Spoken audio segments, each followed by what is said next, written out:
यहाँ पे करेंगे 6th क्लास जियोग्राफी चैप्टर 3 पृथ्वी की गतियाँ मोशन ऑफ द अर्थ के एमसीक्यूज हम यहाँ करेंगे। मैं सविता शर्मा आप सभी का स्वागत करती हूँ अपने यूट्यूब चैनल वंशी एकेडमी पर। तो ऐसे ही अगर आप एनसीईआरटी के एमसीक्यू चाहते हैं तो मेरे चैनल को सब्सक्राइब कर लीजिए, बेल आइकन दबा दीजिए। ज़्यादा से ज़्यादा वीडियो को शेयर कीजिएगा, लाइक कीजिएगा, कमेंट करके भी मुझे बताइएगा। तो शुरू करते हैं। पहला प्रश्न है, देखिए ये जो जितने भी प्रश्न हैं ये सभी कॉम्पिटिटिव एग्ज़ाम के लिए इम्पोर्टेंट आपके रहेंगे।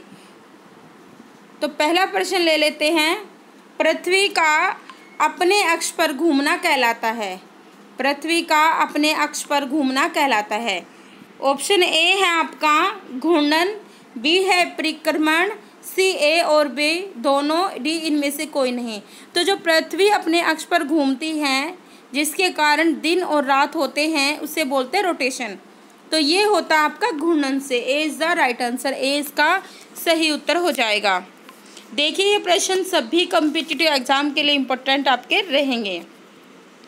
दूसरा प्रश्न है, सूर्य के चारों ओर एक स्थिर कक्ष में पृथ्वी की गति को क्या कहते हैं। ठीक है, जब सूर्य के चारों ओर एक स्थिर कक्षा में जो है हमारी अर्थ घूमती है उसे क्या कहते हैं। एक घूर्णन, परिक्रमण, ए और बी दोनों, इनमें से कोई नहीं। तो ये हो जाता है रेवोल्यूशन, जिसके कारण हमारी ऋतुएं बदलती है।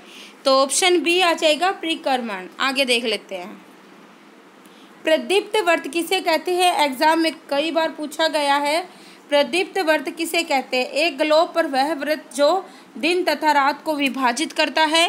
ग्लोब पर वह वर्त जिसके द्वारा किसी स्थान किसी स्थिति की ज्ञात होती है। सी ग्लोब पर वह वर्त जो तापमान को विभाजित करता है। ये सभी। तो देखिए जो प्रदीप्ति वर्त है वो आ जाएगा आपका ए आ जाएगा। ग्लोब पर वह वर्त जो दिन तथा रात को विभाजित करता है। तो देखिए चैनल को सब्सक्राइब कर लीजिए, जिससे क्या है आपके आगे भी जो है नोटिफिकेशन आपको वीडियो का मिल जाए। तो ये आ जाएगा पृथ्वी पर दिन और रात आएगा। ठीक है, दिन रात या जो भी है रात दिन बराबर होते हैं। ए 21 मार्च एवं 23 सितंबर को, 21 जून व 23 सितंबर को, 22 सितंबर व 21 जून को, इनमें से कोई नहीं। ठीक है, तो देख लेते हैं। तो देखिए जो पृथ्वी पर दिन और रात बराबर होते हैं मैं आपको बता देती हूँ। आप भी कमेंट बॉक्स में जो है आप आंसर बताइएगा। देखिए 21 मार्च और 23 सितंबर आपका सही हो जाएगा। क्यों होता है कि दिन और रात इस दिन बराबर होते हैं। बिल्कुल एनसीईआरटी का निचोड़ है, ध्यान से सुनिएगा। 21 मार्च एवं 23 सितंबर को क्या होता है, जो सूर्य की किरणें होती है ना वो विषुवत वृत्त पर सीधी पड़ती हैं। अब एक प्रश्न ऐसे भी बन जाता है कि विषुवत वृत्त पर सूर्य की किरणें सीधी कब पड़ती है, 21 मार्च एवं 23 सितंबर को। इसमें क्या होता है, इस अवस्था में जो कोई भी ध्रुव है सूर्य की ओर नहीं झुका होता। ठीक है, इसलिए पूरी पृथ्वी पर दिन और रात बराबर होते हैं। इसे क्या कहा जाता है, ये प्रश्न भी आपका आ जाता है। भाई देखो इसे कहा जाता है, इसे कहा जाता है विषुव।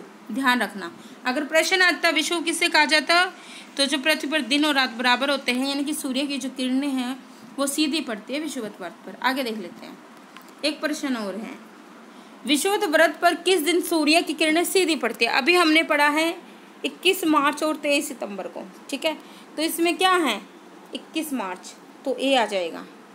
आगे देखते हैं, ग्रीष्म ऋतु में क्रिसमस डे कहाँ मनाया जाता है। अच्छा प्रश्न है, ये आपका एग्ज़ाम में ज़रूर पूछा जाता है। अच्छा प्रश्न है, ग्रीष्म काल में। देखो वैसे जब क्रिसमस डे होता है, कब होता है क्रिसमस डे बताइए, 25 दिसंबर को होता है ना। तो उसमें क्या होता है, हमारे यहाँ पे क्या होता है उस टाइम में ग्रीष्म ऋतु सर्दी होती है, शीत ऋतु होती है हमारे यहाँ। लेकिन इन चारों गिवन ऑप्शन में से आपको ये बताना है कि कौन सी जगह जो उस समय क्रिसमस डे होता है तो उस समय गर्मी होती है, ग्रीष्म ऋतु होती है। तो देखिए इसका सही उत्तर हो जाएगा ऑस्ट्रेलिया सही उत्तर हो जाएगा। आगे देखते हैं, आगे प्रश्न है 21 जून को, ध्यान से पढ़ना, 21 जून को सूर्य की किरणें किस रेखा पर सीधी पड़ती है। अच्छा प्रश्न है, 21 जून की बात चल रही है यहाँ पे। देखो 21 जून को ना सबसे लंबा दिन होता है, किस क्षेत्र में होता है, उत्तरी गोलार्ध में। ठीक है, सबसे लंबा दिन तथा सबसे लंबी रात होती है। इस जो ये अवस्था होती है ना, इसे बोलते हैं उत्तर अयनांत। उत्तर अयनांत इसे कहते हैं। ठीक है, देख लेते हैं। तो ये आ जाएगा आपका कर्क रेखा पर। कर्क रेखा पर 23 डिग्री जो है आपकी नॉर्थ में है ना, 23 degree, 23.5 degree, 23 degree and half जो है नॉर्थ में है ट्रॉपिक ऑफ कैंसर। आगे देख लेते हैं। ग्लोब पर वह व्रत जो दिन तथा रात को विभाजित करता है उसे कहते हैं। ये प्रश्न भी आपका बहुत अच्छा है, किसी भी तरीके से प्रश्न आपका पूछ लिया जाता है। आदित्य व्रत है, प्रदीप्ति व्रत है, सदीप्ति है, या फिर आपका जो हो जाएगा इनमें से कोई नहीं। ठीक है, तो इनमें से मुझे बताइए भाई। देखिए प्रश्न बहुत ही अच्छा है, अच्छा प्रश्न है और ये आपका एग्जाम में ज़रूर पूछा जाता है। देखिए, ग्लोब पर वह व्रत जो दिन तथा रात को विभाजित करता है। ग्लोब पर वह व्रत जो दिन तथा रात को विभाजित करता है उसे क्या कहते हैं? प्रदीप्ति व्रत कहते हैं। इसमें क्या होता है? दिन और रात। देखो, सूर्य के जो सामने का हिस्सा होता है वो दिन होता है, जो पीछे वाला होता है उसमें रात होती है। तो जो ग्लोब ये दिखाता है दिन और रात को का हमें विभाजन दिखाता है एक तरह से। ठीक है, उसे कहते हैं प्रदीप्ति व्रत कहते हैं। ठीक है, ये ध्यान रखना। ये ग्लोब ही है लेकिन जो हमें दिन रात को दिखाता है उसे प्रदीप्ति व्रत कहते हैं, विभाजन जो दिखाता है। भारत किस गोलार्ध में स्थित है? अच्छा प्रश्न है, एग्जाम में आया हुआ प्रश्न है और बहुत ईजी भी प्रश्न है। उत्तरी गोलार्ध में, दक्षिणी गोलार्ध में, सी दोनों, इनमें से कोई नहीं। तो जो हमारा भारत है वो है उत्तरी गोलार्ध में स्थित है। ये आपका सही उत्तर हो जाएगा। आगे देख लेते हैं। अपने अक्ष पर पृथ्वी एक चक्कर कितने समय में पूरा करती है? अपने अक्ष पर घूमना, रोटेशन, तो 23 घंटे 30 मिनट में, 23 घंटे 56 मिनट 4.9 सेकेंड, 23 घंटे 10 मिनट, या इनमें से कोई नहीं। देखिए, अच्छा प्रश्न है। अगर देखो आपका 24 घंटे भी आ जाता है कहीं, ऐसे ना हो कि 24 घंटे, तो वो भी आपका सही है। अगर ऐसे मिनट में ना देकर सीधा 24 घंटे पूछ लिया जाए, वो भी आपका उस जो फॉर्म में क्वेश्चन पूछा जाता है वो ठीक होगा। लेकिन अगर आपका ऐसे दिया जाता है तो ये वाला ठीक होगा, 23 घंटे 56 मिनट 4.9 सेकेंड। अच्छा, ठीक है। देखिए, चैनल को प्लीज़ सब्सक्राइब कर लीजिए। पृथ्वी सूर्य से अपनी अधिकतम आएगा दूरी पर होती है। ये 4 जुलाई, 5 जुलाई, 18 जुलाई, 9 जुलाई। देखिए, ये ना आपका यहाँ से आपके 2-3 प्रश्न बनते हैं इसी टॉपिक से। अपसौर और उपसौर, इनमें कंफ्यूज नहीं होना। देखिए, मैं पहले बता देती हूँ उपसौर। उपसौर क्या होता है? देखिए, जब पृथ्वी ना सूर्य के नज़दीक होती है, जब पृथ्वी सूर्य के नज़दीक होती है, ठीक है, उसे बोलते हैं उपसौर। उपसौर ये होता है आपका 3 जनवरी। इस समय क्या होता है? हमारे यहाँ उत्तरी गोलार्ध में तो क्या होती है? शीत ऋतु होती है, लेकिन दक्षिणी गोलार्ध में ग्रीष्म ऋतु होती है। तो उपसौर क्या हो जाएगा? जब पृथ्वी सूर्य के नज़दीक होती है, पास में होती है, उसे बोलते हैं उपसौर। ठीक है, अब बात आती है अपसौर की। ये कब होता है? 3 जनवरी को। अब बात आती है आपका अपसौर। उपसौर और अपसौर, ये यहाँ से प्रश्न आपने कई बार एग्जाम में देखा होगा। अपसौर, इसमें क्या होता है? सूर्य, जब पृथ्वी सूर्य से अधिक दूरी पर होती है उसे बोलते हैं अपसौर। ये होते हैं 4 जुलाई को। 4 जुलाई को, 4 जुलाई को। ठीक है, ध्यान रखना इसे। आगे देख लेते हैं। किस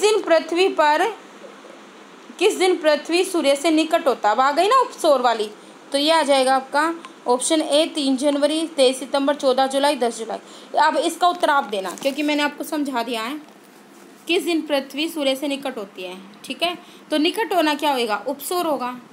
आगे चलो भाई, यही प्रश्न थे इसके जो इम्पोर्टेंट थे। ठीक है, यहाँ से आपके प्रश्न आपके एग्जाम में पूछा जाता है। ठीक है, देखो एक प्रश्न और आता है। 21 जून को तो आपने देख लिया कि सूर्य की किरणें जो हैं वो कर्क रेखा पर सीधी पड़ती है। ठीक है, उस दिन क्या होता है? वो सबसे लंबा दिन होता है। ठीक है, उसे उत्तर अयनांत भी बोलते हैं। अगर बात आती है मकर रेखा की, अगर बात करें कि मकर रेखा पर कब पड़ती है, ठीक है, तो ये प्रश्न भी आपका आता है। उसमें क्या उत्तर होगा? उसका तो 21 जून आपने बता दिया, तो ये आपका हो जाएगा 22 दिसंबर को, जिसे दक्षिण अयनांत बोलते हैं। 22 दिसंबर आ जाएगा, 22 दिसंबर को। ये प्रश्न आपके ना बहुत ही महत्वपूर्ण है, जो कि आपके एग्जाम में आते हैं। अब देखो, एक प्रश्न होता है लीप ईयर में कितने दिन होते हैं?